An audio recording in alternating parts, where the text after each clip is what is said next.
It's time for our news bulletin right here on Luntha television, and here with me, Patrick Pooper. But first, our headlines.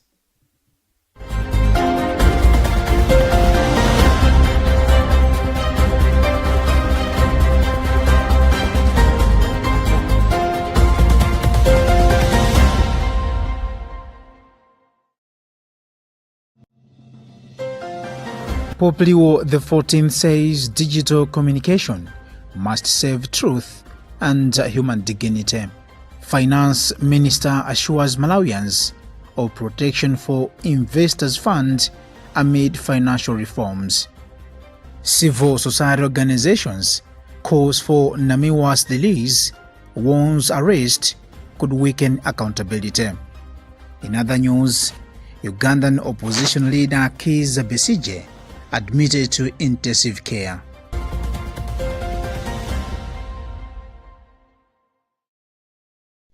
Those were the headlines, and now the news in detail. Pope Leo XIV has called on Catholic communicators to use digital media to promote truth, uphold human dignity, and foster peace and care for the environment.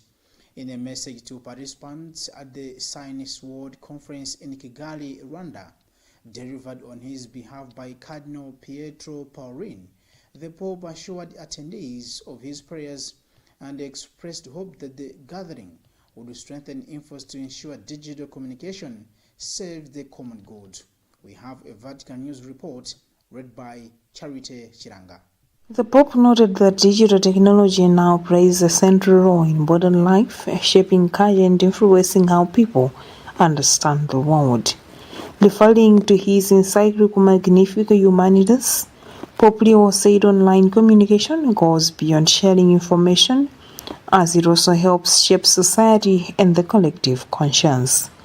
The Pope encouraged participants to develop practical communication strategies that reflect the conference theme, Digital Communication for Cultural Harmony and Environmental Well-being, with a strong focus on truth, respect for every person's dignity, and the promotion of gospel values. He said such an approach can strengthen unity, promote peace, and inspire greater responsibility in caring for creation. Concluding his message, Pope Leo entrusted the conference to the intercession of Mary, Mother of the Church, assured participants of his prayers, and imparted his apostolic blessing, praying that their work would bear lasting fruit and that they would be granted wisdom and strength in the Lord.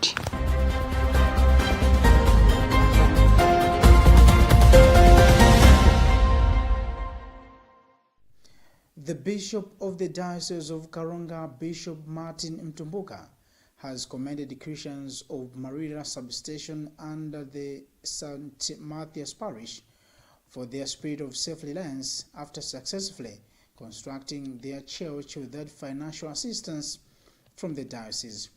Bishop Mtumbuka made the remarks on Sunday after blessing and officially opening the new church at Marira Substation in Karonga Diocese. Our reporter Adams Monrupembe has the details.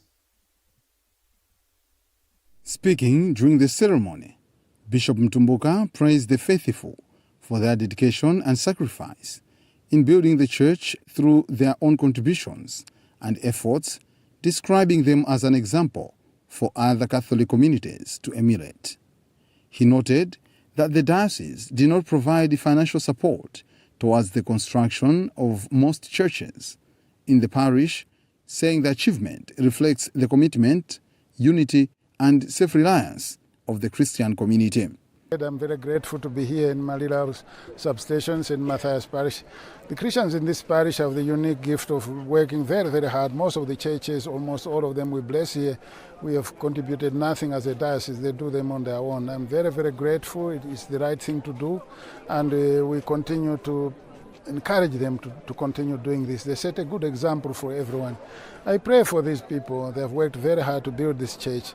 that the good Lord continues to bless them with good health, strong faith, and also perseverance. Life is not very easy here, but they are a great encouragement to all of us, and I really thank them, and I commend them to God.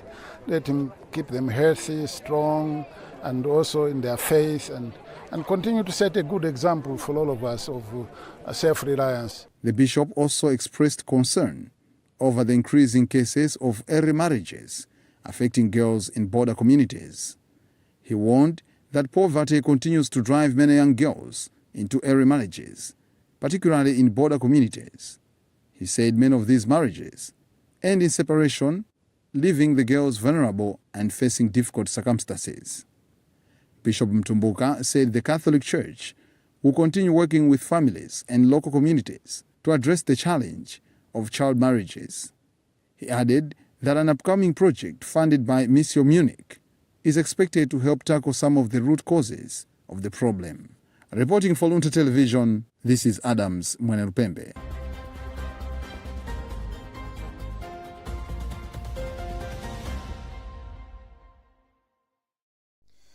The Pontifical Mission Society's PMS Malawi has discussed that implementation has already begun for resolutions adopted during the 2025 National Children's Congress, with some producing positive results in strengthening children's missionary formation across the Catholic Church in the country.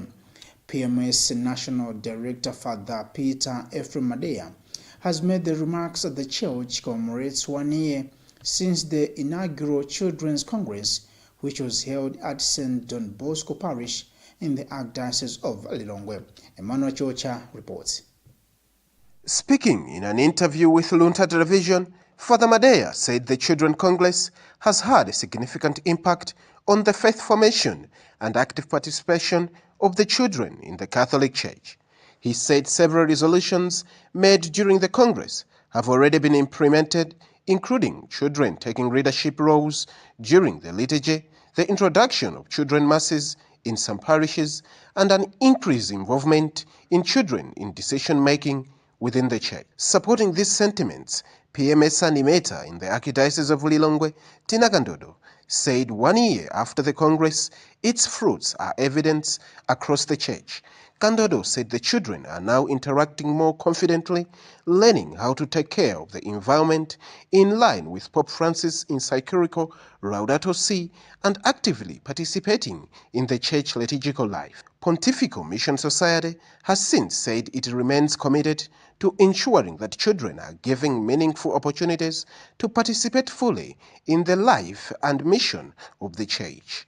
The inaugural National Children's Congress was held from July 30 to August 4, 2025 at Don Bosco Parish in Area 23, Lilongwe. The event was organized by the Malawi Conference of Catholic Bishops, MCCB, and has brought together children from all Catholic dioceses in Malawi.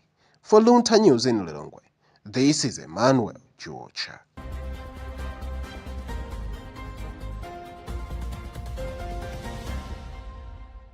Minister of Finance and Decentralization Joseph Mwanamvika has assured Malawians that investors' funds will be better protected under the new financial sector laws, even if a bank, SACCO, or other regulated financial institutions collapse.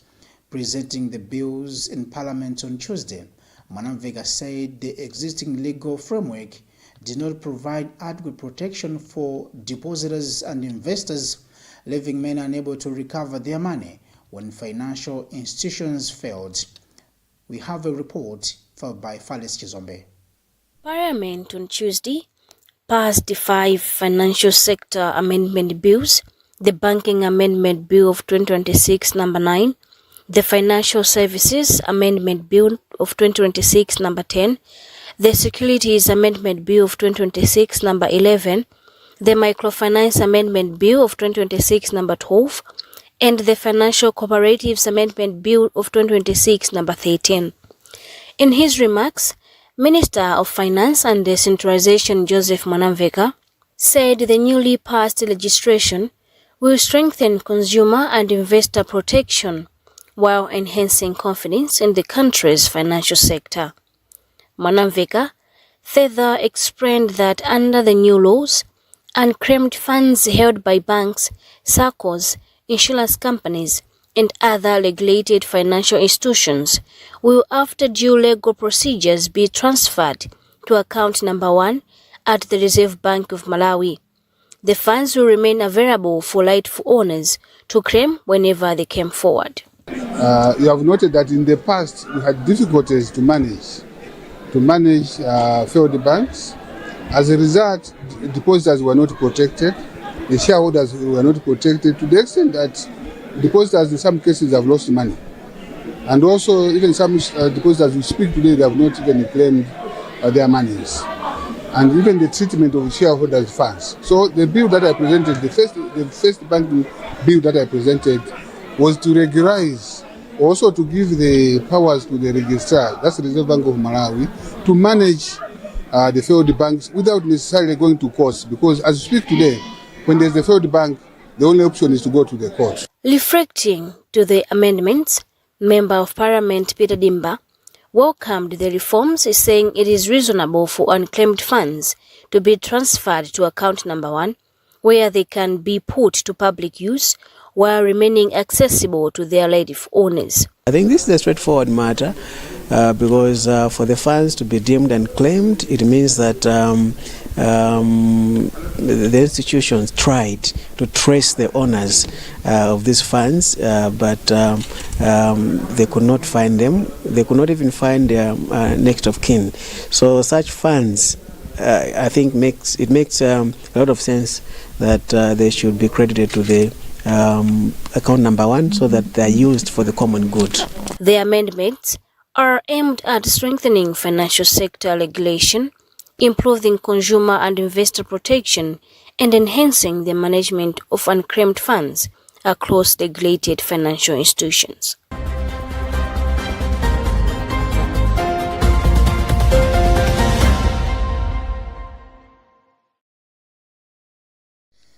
The National Advocacy Platform NAB has called for the immediate release of Center for Democracy and Economic Development Initiative seated Executive Director Sylvester Namiwa, warning that his arrest could create fear among human rights defenders and weaken accountability in the country.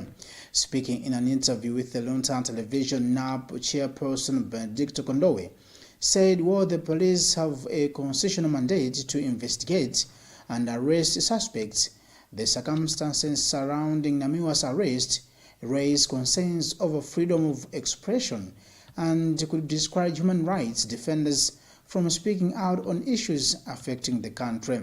Costas Kamtemeni with the details. Kondowe said the arrest could send a chilling message to human rights defenders, making them reluctant to demand accountability for fear of being arrested. He warned that if accountability is weakened, corruption could flourish as fewer people would be willing to challenge wrongdoing. Application of false news likely to cause public fear and alarm, and we believe that his arrest is a serious concern because it also borders on freedom of expression, which is guaranteed in our constitution.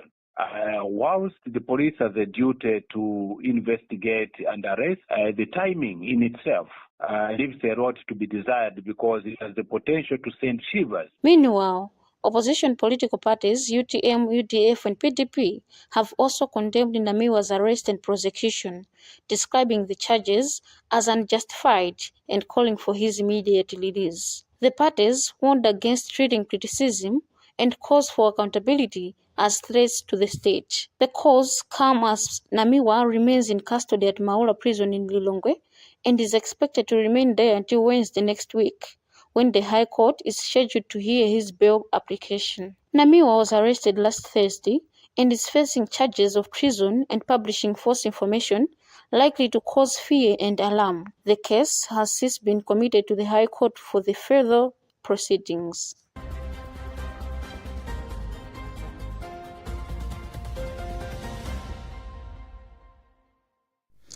Agriculture and environmental experts have called on the government to urgently strengthen preparedness measures for the anticipated El Niño weather phenomenon, warning that severe dry spells could threaten food security, water resources, public health, energy production, and livelihoods if timely interventions are not implemented. The two experts made the remarks amid growing concerns that Malawi could experience an El Niño weather phenomenon during the upcoming rainy season, which is expected to bring prolonged dry spells and below normal rainfall to some parts of the country, posing a threat to agriculture, water resources, and food security. Gift Kalonga with the details. Environmental expert Matthews Malata said the anticipated El Niño could affect more than agriculture, warning that prolonged dry conditions may reduce water levels in rivers and dams, affect hydropower generation, increase health risks, and threaten community livelihoods. Malata urged the government to strengthen preparedness by expanding irrigation schemes, improving water infrastructure, and mobilizing resources to support affected communities. He also called for increased public awareness and timely sharing of weather information to help people prepare for the expected dry conditions. This is a scenario where weather systems in the atmosphere are going to influence a dry season, whereby it would be very difficult to get adequate or enough rainfall, which will lead to severe drought.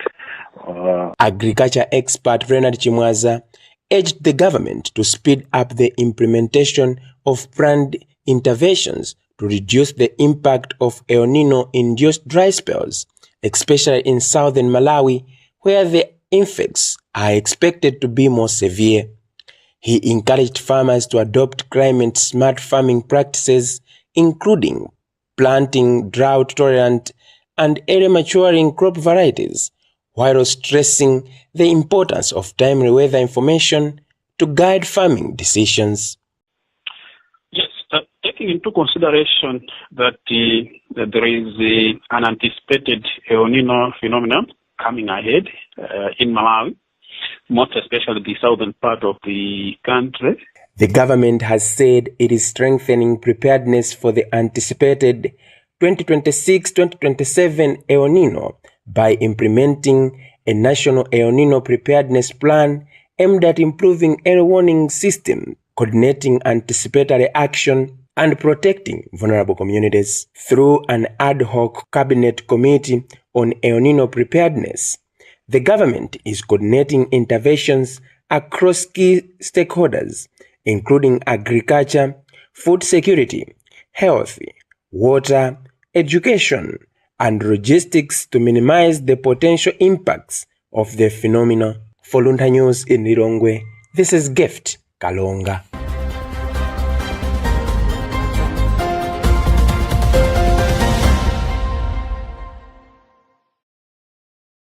Security experts and the Malawi Coalition of Kabaza Stakeholders Association have called for the stronger safety measures and tighter regulations of the motorcycle taxi industry, following a rise in attacks and killing targeting Kabaza operators.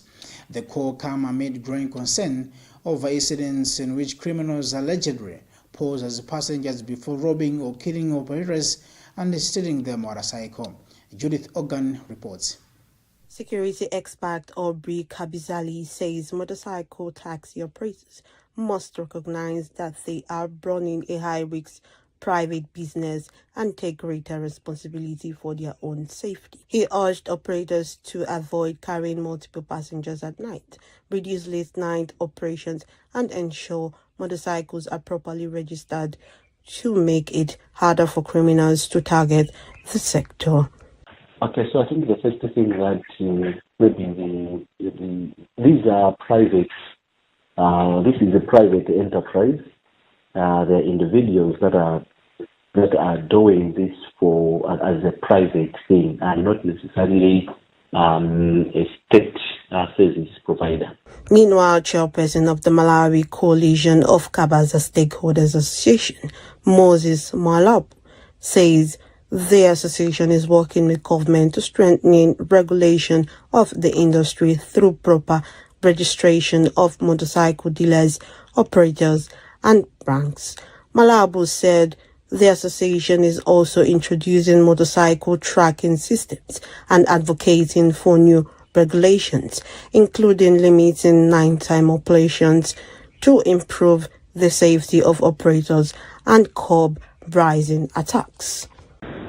As Makokasa, we are very sad with the development of killing our members because they provide economy to the government and they are part of machines. And on top of the renewed calls come as attacks on Gabaza operators continued to increase, with stakeholders urging stronger collaboration between government, law enforcement agencies, and industry players to protect operators, safeguard livelihoods, and restore confidence in the sector.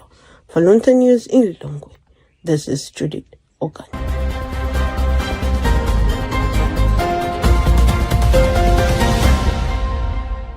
And in other news, Ugandan opposition leader Kizza Besigye is in critical condition after being admitted to the intensive care unit ICU at Mulago Hospital in Kampala, according to his wife and medical sources. Besigye, aged 70, is currently in custody facing treason charges linked to an alleged plot to overthrow President Yoweri Museveni, who has ruled Uganda since 1986. During a court appearance on Wednesday, Besigye refused to accept state-appointed lawyers, and he reportedly collapsed after protesting the authorities' decision to block his preferred legal representatives from appearing in court. We have an African News report read by Charity Chiranga. His wife Winnie Banyema announced that he had been admitted to the ICU, saying he was unconscious, unable to speak and unresponsive. Mulago Hospital performed his admission but did not provide further details on his condition. A medical source described him as being in a critical state. A former personal physician to President Museveni, Besigye has been a prominent opposition figure for more than 2 decades. He was reportedly abducted in Kenya in 2024 before being returned to Uganda, where he initially faced a trial in a military court before his case was transferred to a civilian court. The latest developments come amid growing concerns over Uganda's treatment of opposition figures.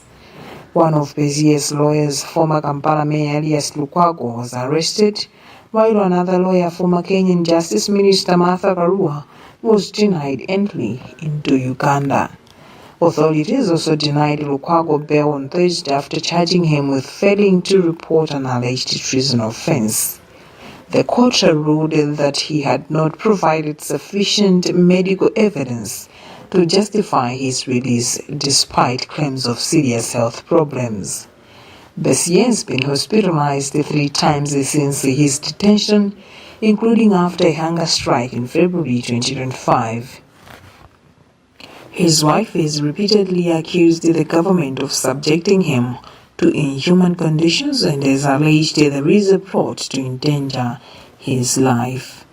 Meanwhile, the United Nations has expressed alarm over what it describes as a worsening crackdown on dissent in Uganda. UN High Commissioner for Human Rights Volker Turk said the country has experienced a decline in the rule of law, increased military influence in civilian affairs, and shrinking civic freedoms. According to the UN, at least 50 opposition members and supporters, 5 human rights defenders, and 5 journalists have allegedly suffered human rights violations since President Museveni's re-election for a 7th term in January. The organization also reported the suspension of 10 civil society organizations and increasing pressure on independent media outlets.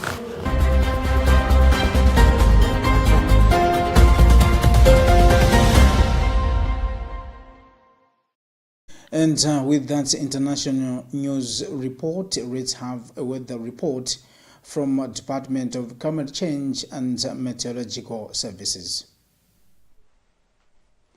Good evening, and it's time for weather forecast. Very cold conditions were experienced over most areas last night and today in the morning hours, with Lintipe in Dedza reporting the coldest this morning at 5 degrees Celsius, followed by Nyika in Rumpi, which reported 6 degrees Celsius. It was also very cold over most areas across the country, such as Kamuzu International Airport, which reported 8 degrees Celsius. We are currently expecting generally clear skies to persist over most areas in the south, the central as well as the northern part of the country, accompanied by cold temperatures at night and during morning hours, while generally mild to warm conditions are expected in the afternoon. We should also expect occasional mwera winds to continue blowing over our lake water bodies such as Lake Malawi and Lake Chirwa. Hence, we are still advising all lake users, including fishermen, to continue being very observant. This is all due to the influence of an inland high-pressure system, which is still pumping in fairly moist southeasterlies into the country, influencing clear skies over most areas, as well as occasional winds and cold temperatures at night and during morning hours. This is also why tonight we are still expecting clear skies to persist over most areas in the south, the central as well as the northern part of the country, accompanied by occasional windy conditions, the north and most parts along the lake shore. Temperatures are also expected to remain hot tomorrow in the afternoon hours over Ngabu and Isanje, which are being forecasted at 30 degrees Celsius, 28 over Karonga, while generally mild conditions are expected over the south, with warm conditions anticipated over the central. Looking into Thursday, we should also expect mostly sunny conditions to persist over the southern part of the country, the central and the northern part of the country. We are also expecting occasional mwera winds to continue blowing over our lake water bodies. Hence, we are still advising all lake users, including fishermen, to continue being very observant. I'm Tabua Kutakumudu. Be wise, be weatherwise. And with that weather report also brings us to the end of our news bulletin right here on Luntha television. Thanks for watching our news bulletin, and this has been Patrick Popa. I wish you a lovely time and keep watching Luntha television.